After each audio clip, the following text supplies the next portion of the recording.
My presentation is over capsulitis of the elbow, and then I also will go over some arterial injuries in the arm. The anatomy for capsulitis is the elbow is a synovial joint, which is a hinge joint. Some important ligaments of the elbow are the ulnar collateral ligament, the radial collateral ligament, the annular ligament, and the quadrate ligament. The tip of the elbow is called the olecranon. And then the elbow joint is made up of three bones, which is the humerus, the ulna, and the radius.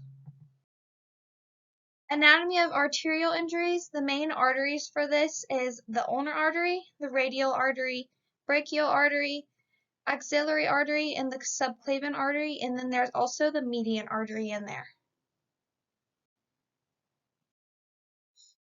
Pathology for capsulitis is the patient experiences pain when extending their elbow greater than 30 degrees.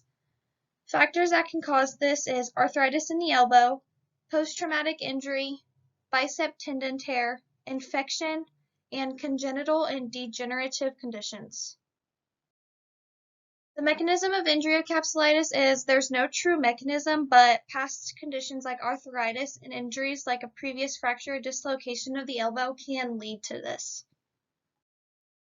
Mechanism of injury of arterial injuries is penetrating trauma, motor vehicle accidents, gunshot wounds, indirect due to fractures, or in ice hockey, the skate can puncture the artery. Signs and symptoms of capsulitis is pain, loss of motion, inflammation, and stiffness. Signs and symptoms of arterial injuries is hemorrhage, which is blood loss or bleeding. Ischemia is an inadequate blood supply to the organ or a part of the body, and it is most common in inadequate blood supply to the heart. A false aneurysm, which is when the blood vessel wall is injured and the leaking blood collects in the surrounding tissue.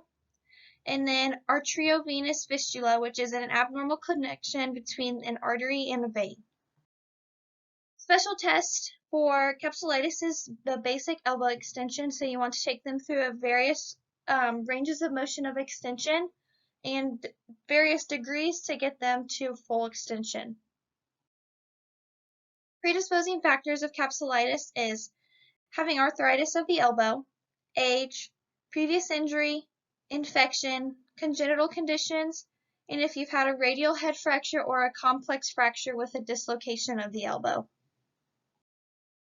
Recognition and differential diagnosis of capsulitis.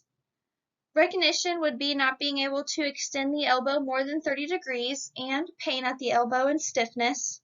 Differential diagnosis can be a dislocated elbow or an elbow fracture. Management and treatment of capsulitis. For the non-surgical, it is physical therapy to gain flexion, extension, and range of motion of the elbow. And then the surgical option is elbow arthroscopic surgery. Treatment for arterial injuries is the vascular surgeon will thread a small wire from the leg to the site of the internal tear. A wire mesh stent is placed inside the damaged artery, and this stops the tearing and directs the blood flow down to the strengthened area of the arm. Referral and immobilization for capsulitis is to refer them to an orthopedic physician or a general physician, and you do not want to immobilize it. Prevention for capsulitis, since there's no true mechanism of injury, there's no true way to prevent this injury. Mulligan, there's no Mulligan technique. And there's my references.